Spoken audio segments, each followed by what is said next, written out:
So guys, welcome back to the channel, and on today's video we are looking at the newest release from Topo, the Spectre 2. And if you're already a Topo fan, you have probably been excited for this shoe to be released. I know I have. And if you're not a Topo fan already, this shoe is worth paying attention to. The Spectre 2 has a lot of things that you're gonna like. Now, it's not perfect. There are a couple of things that I don't like, but you're gonna have to watch the video to find out. Let's get into it.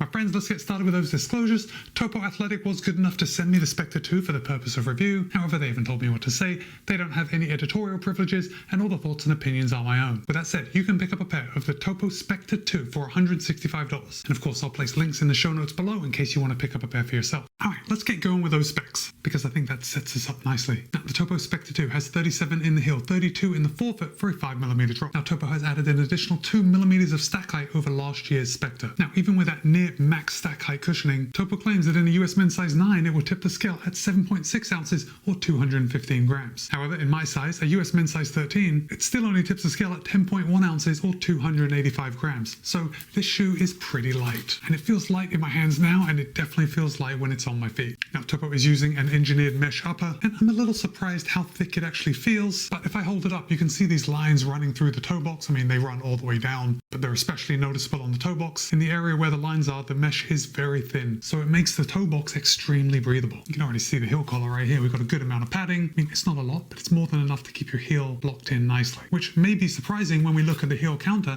and there's like nothing there. It's semi-rigid. I mean, it's just like a rigid foam. There's no inserts giving rigidity to that heel counter. As far as overlays go, there really aren't that many. In fact, this is a very simple aesthetic. We've obviously got the Topo logo here, got some reinforcements coming around the heel area, got very small overlays along the eyelet chain. In fact, there is an overlay just around this bottom part of the eyelet chain, and then there are individual overlays around each eyelet hole. There's an underlay around the toe box just to keep that upper off your toes. Now, what you can't see is that there are some underlays kind of in strips running around the midfoot area, and that's just to provide a little midfoot security when you lock down those laces. Oh, I should say that the Topo Spectre 2 does fit true to size. I'm wearing a US men's size 13 in these. I wear a US men's size 13 in 95% of all other shoes. But what you're going to notice, and what is typical for Topo, is that they are including an anatomical toe box. So the Spectre 2, even though it's built for speed, and I know I haven't said that up until now, but the Topo Spectre 2 is built for speed, you're still going to have a nice wide toe box. It's going to give your toes room to splay. It's a very comfortable fit. Now, because I do have fairly narrow feet, when I hold it up, you can see how close these eyelet chains are together, which is indicating that there is quite a bit of volume in the Spectre 2. Now, it certainly wasn't a negative for me and my narrow feet. I was able to get a good lockdown. I didn't even think it looked funny when the shoes are on my feet. But what I think it means is that if you have slightly wider feet, then the Spectre 2 are going to be a good option for you. I mean, wider feet that don't require a specific wide shoe. I guess what I'm saying is the Spectre 2 is just going to fit a wide range of feet. Now, even though I said that the Spectre 2 is built for speed, what's important to note is that there is no plate in here, no carbon fiber plate, no nylon plate, nothing adding stability or support to the midsole. And what you get when you don't have a plate is pure, unadulterated,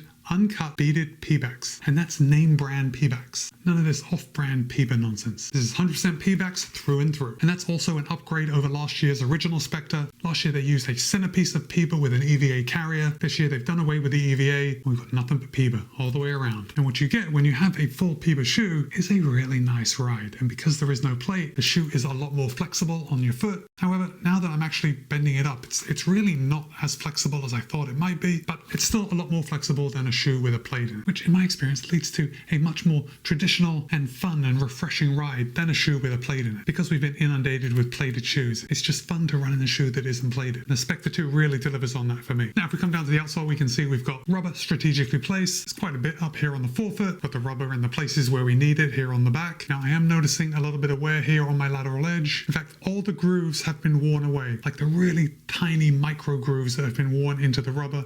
I've worn those away, and we're left with just the rubber. But for me at least, the real issue is how dirty these shoes get. They look so good when they were new, and now, as you know what happens, dirt gets in between the beads of the Peba, and it just looks really filthy here on the bottom, which is really apparent when we compare it to these grooves that are cut into the forefoot, and they're all nice and clean. Anyway, that's 10 times nothing. We do also have this prominent heel flare right on the back where the midsole sticks out slightly. We can see we've got a good heel bevel and then a good forefoot rocker or toe spring, which creates a lovely transition and a very flowing ride. The Spectre 2 is very very comfortable to run in. It just wants to get up and go. Okay, so now we've talked about the get up and go. Let's talk about ride, because this shoe does have get up and go. It picks up the pace nicely, and that's a mix between it being so light and it being a full Pebax midsole. Just got that little bit of pop that we expect with a Pebax midsole. Now, I did use the Spectre 2 for several workouts, and of course those workouts involve warming up, cooling down, and then the actual work portion of the workout. And I gotta say, they disappeared on my feet. They weren't an issue at all. I did take them out for a couple of easy runs as well, and what I found when I run in faster shoes and I use them as an easy effort, it's almost surprising when they feel good at an easy effort. And the Spectre 2 was one of these shoes. It felt good at, for me, what was an easy pace. But I don't think the majority of you are going to be using this as a daily trainer. I mean, easy pace is relative, because what's fast for me is easy for a pro runner. But I think the main thing, what is going to keep you from using this shoe as a daily trainer, is that you're just not going to want to wear it down. Yes, there is plenty of rubber here on the outsole, but it's not plenty of rubber when we compare it to a daily trainer that has full coverage. So you're probably going to want to keep this shoe for those faster efforts, or if you don't mind, if you wear them down fairly quickly, it's a super comfortable shoe at all paces. I also think this would be an excellent race day shoe if you wanted to race in a shoe without a plate. It's definitely got the speed, and that high stack height is going to give you the protection that you need. Oh, I realized I didn't talk about the tongue. Now, the tongue is nice and thin, but it's padded and thin. It's not race day thin where it's like micro thin. It's a padded tongue. It's just a very thinly padded tongue. Now, the tongue is not gusseted, but if you've seen Topo shoes before, they have two little lace loops that are parallel with each other right here at the top, and the laces just thread through them, and they hold the tongue in place nicely. I didn't experience any tongue migration with these Spectre 2s. Okay, so now we've talked about the shoe, and you can see I'm pretty much a fanboy of the shoe, and I think when you run in it, you're really going to understand why.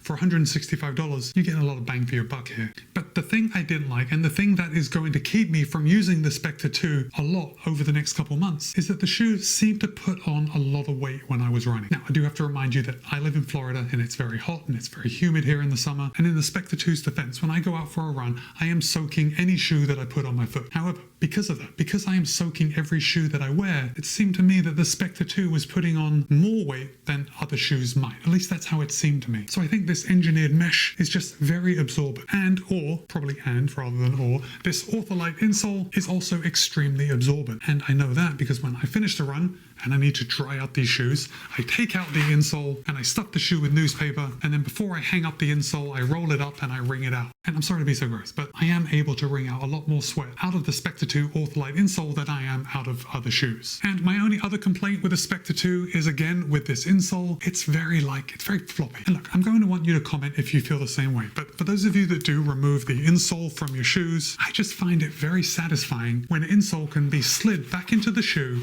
and it fits into place like a puzzle piece. Because the Spectre 2's insole is just quite a bit floppy, it takes a bit of an effort to put it in and make sure it's flat, and then I'm pulling it up on the sides to make sure it's laying right. I don't know. In fact, when I did it right there on camera, it seemed to go in a lot better than it has in the past. Anyway, over the last couple of weeks of me testing this shoe, that was one of my gripes that I actually wrote down to talk to you about. But I suppose that's no big deal because you don't have to put it in while you're on the run. That's something you do after the run. So really my only complaint is that the shoes put on a lot of water weight. But other than that, you better believe when the weather cools down where I live, and I mean it cools down to a point where I don't have to stuff my shoes with newspaper after every run, I can't wait to use the Spectre 2 all the time. I think this is a solid update, and I think it's going to make a lot of runners very happy. So guys, now I want to hear from you. Did you run in the original Spectre, or have you ever run in a Topo shoe before? Drop a comment and let me know. And with that, it's Matt B. This has been my review of the Topo Athletic Spectre 2. Be kind, be happy, run well. I'll see you in a couple of days.